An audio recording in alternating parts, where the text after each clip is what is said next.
On the morning of May 2, 2025, the quiet community of Pictou County, Nova Scotia, was shaken by a disappearance that feels less like a tragedy and more like a riddle. Two children, 6-year-old Lilly Sullivan and her 4-year-old brother Jack, vanished without a trace from their home on Gearlock Road.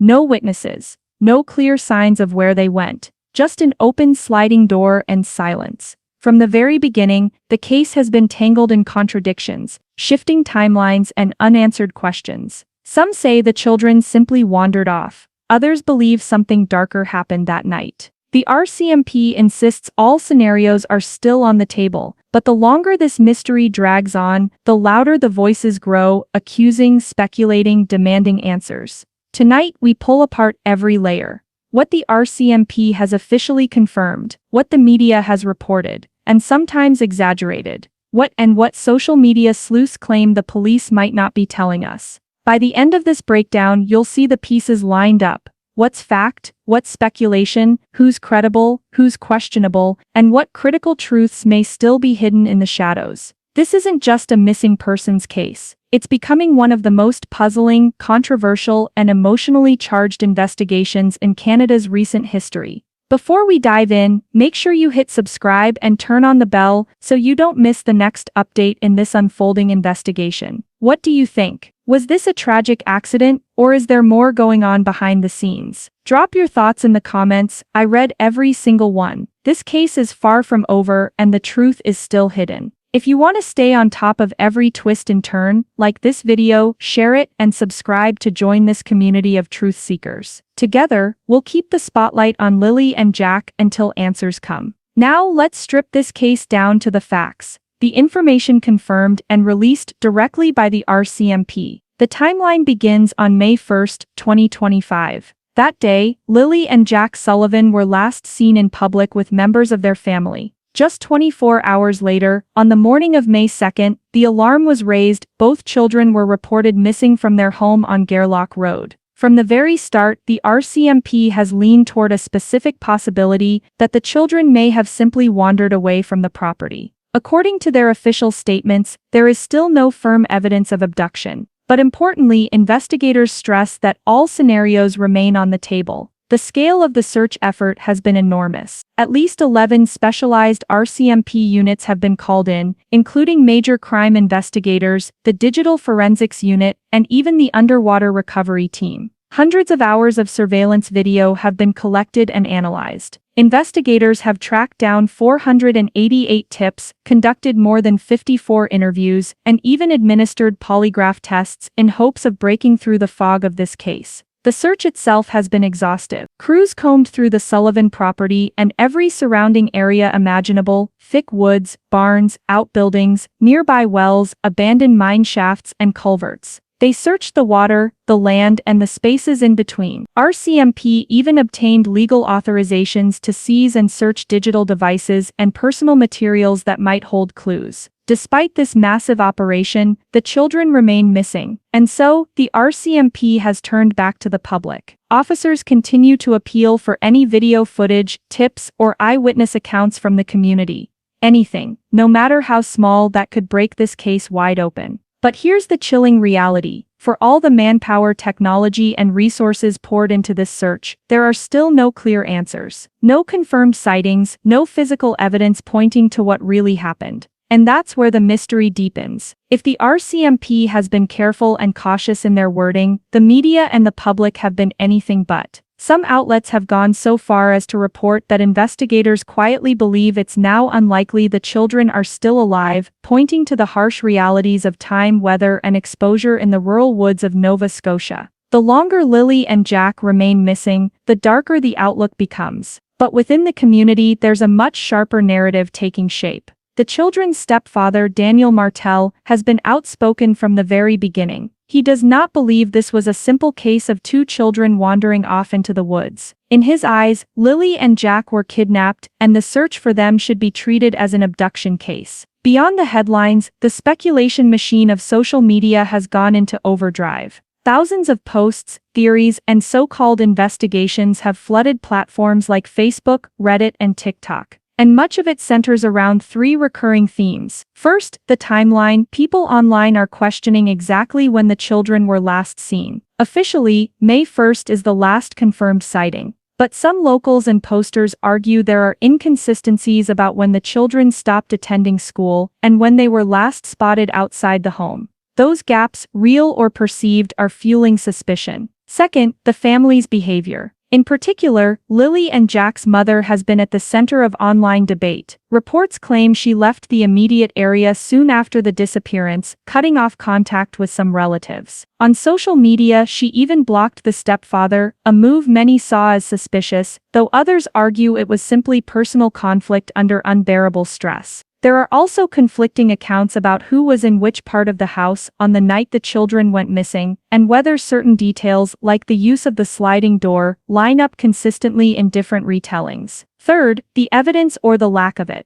Despite massive searches, there have been no footprints, no clothing, no dropped belongings, no sightings. Nothing after early May has been confirmed. To many, the sheer absence of physical evidence suggests foul play. To others, it points back to the harsh environment of rural Pictou County, where nature itself can erase traces quickly. And while some of these questions may be rooted in fact, others are born from frustration and fear. Social media doesn't always wait for evidence. It amplifies doubts, magnifies inconsistencies, and sometimes creates narratives the investigation itself hasn't proven. But here's where things get messy. The RCMP's careful, cautious language doesn't always line up with how the media reports it. And when those two stories collide, speculation fills the silence. So who's really telling the truth? Who's spinning a narrative? And what crucial details might be getting lost in translation? That takes us straight into the next layer of this mystery, where the RCMP's version of events clashes with the media's narrative, and where contradictions begin to surface. But here's where things get messy. The RCMP's cautious language doesn't always match the headlines splashed across newspapers or the theories swirling online.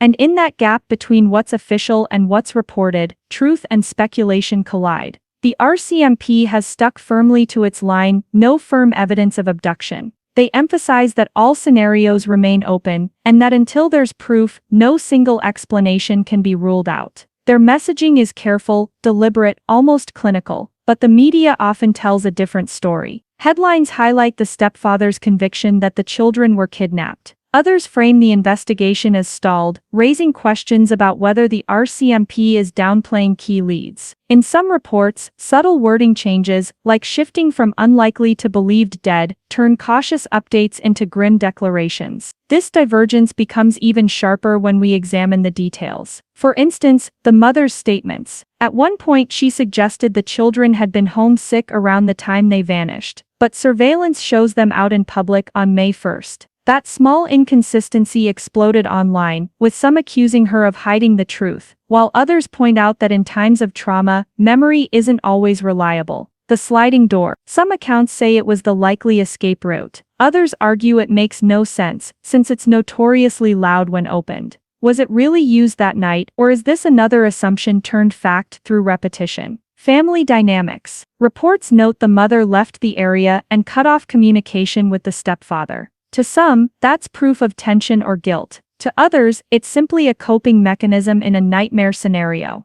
The RCMP avoids commenting on these contradictions publicly, insisting their focus is on evidence. But the media thrives on them, magnifying every discrepancy into a potential clue, or worse, an accusation. So who's telling the truth? The RCMP, careful not to mislead the public, or the media, desperate to keep the story alive? And more importantly, what's getting lost in the noise? But here's where things get messy. The RCMP's cautious language doesn't always match the headlines splashed across newspapers or the theories swirling online. And in that gap between what's official and what's reported, truth and speculation collide. The RCMP has stuck firmly to its line, no firm evidence of abduction. They emphasize that all scenarios remain open, and that until there's proof, no single explanation can be ruled out. Their messaging is careful, deliberate, almost clinical, but the media often tells a different story. Headlines highlight the stepfather's conviction that the children were kidnapped. Others frame the investigation as stalled, raising questions about whether the RCMP is downplaying key leads. In some reports, subtle wording changes, like shifting from unlikely to believed dead, turn cautious updates into grim declarations. This divergence becomes even sharper when we examine the details. For instance, the mother's statements. At one point she suggested the children had been homesick around the time they vanished, but surveillance shows them out in public on May 1st.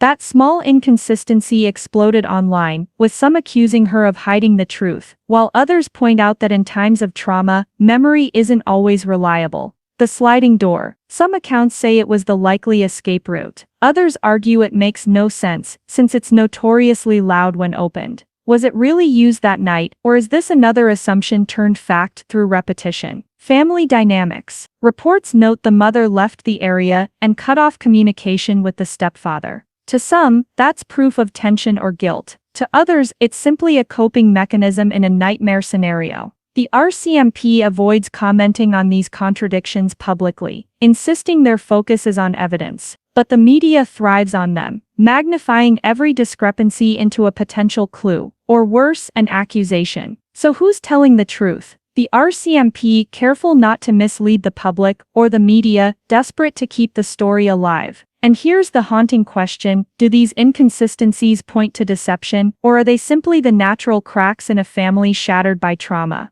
Because if we strip away the noise, we're left with an even more chilling reality. There are still huge holes in this investigation, holes big enough to hide the truth. And that's where we go next, what we still don't know, and the unanswered questions that could make or break this case. For all the searches, interviews, and tips collected, the truth about Lilly and Jack Sullivan remains hidden. And perhaps the most unsettling part of this case is not what we know, but what we still don't. First, the question that hangs over everything: are Lilly and Jack still alive? The RCMP has stopped short of declaring them deceased. Yet, behind the scenes, officials admit survival is unlikely after so much time has passed. But without physical evidence, no bodies, no belongings, not even a footprint, the case remains suspended between hope and despair. Second, the timeline itself. May 1st is the last confirmed sighting of the children in public. But what about the hours that followed? Who was home? Who was awake? When exactly was the sliding door opened, and by whom? These questions remain blurred, and every inconsistency fuels suspicion. Third, the polygraph tests. We know some were conducted, but we don't know who took them, what questions were asked, or how results were interpreted. Did someone fail? Did the answers raise new red flags? The RCMP won't say, and that silence leaves room for speculation. Fourth, the evidence or lack of it. Hundreds of tips have been reviewed, dozens of interviews completed, hours of surveillance footage analyzed, yet no definitive lead has surfaced. Are investigators withholding critical information to protect the integrity of the case, or is it possible there truly is no trail left to follow? And finally, the Amber Alert. Many online are still asking why one wasn't issued. If abduction couldn't be ruled out, why wasn't every tool available deployed in those critical first hours? Was it because criteria weren't met, or because authorities believed even then that the children had wandered away rather than been taken? Every missing detail is like a piece of a puzzle left on the floor. Until those pieces are found, or revealed, the picture will never be complete. And that brings us to the most difficult part of any true crime mystery: trying to imagine the scenarios that could explain what happened. Which paths are plausible? Which ones don't add up? And which one is most likely the truth? When the facts run dry, investigators are left with scenarios, possible explanations that might fit the evidence, or the lack of it. In the case of Lilly and Jack Sullivan, 4 main theories have emerged. Scenario 1, the wander-off. The RCMP's earliest and most consistent position has been that the children may have slipped out through the sliding door and wandered away. The property is surrounded by dense woods, old wells, and even abandoned mine shafts. In this theory, a tragic accident or exposure to the elements ended their lives before they could be found. It's grim, but it's also the simplest explanation. Scenario 2, abduction. This is the scenario championed by the stepfather, Daniel Martel. He has said repeatedly that Lilly and Jack were kidnapped, and that the case should be treated as an abduction. Supporters of this theory point to the lack of footprints or belongings, arguing that someone could have taken the children swiftly, leaving no trace. The problem? No witnesses, no vehicles spotted, and no ransom demand. Scenario 3. Foul play close to home. This is where speculation runs hottest online. Inconsistencies in family statements, who was awake, who checked on the kids, who used the sliding door, have led some to believe that someone close to the children knows more than they're saying. It doesn't mean guilt, but it does raise the possibility of omission or deception within the household itself. Scenario 4. An unseen factor. Could there be something else entirely, something investigators or the public haven't yet considered? A chance encounter, a hidden danger, a person off the radar. With over 488 tips and hours of video reviewed, it seems unlikely. But until hard evidence surfaces, this case remains open to the unknown. Each of these scenarios has strengths, weaknesses, and unanswered questions.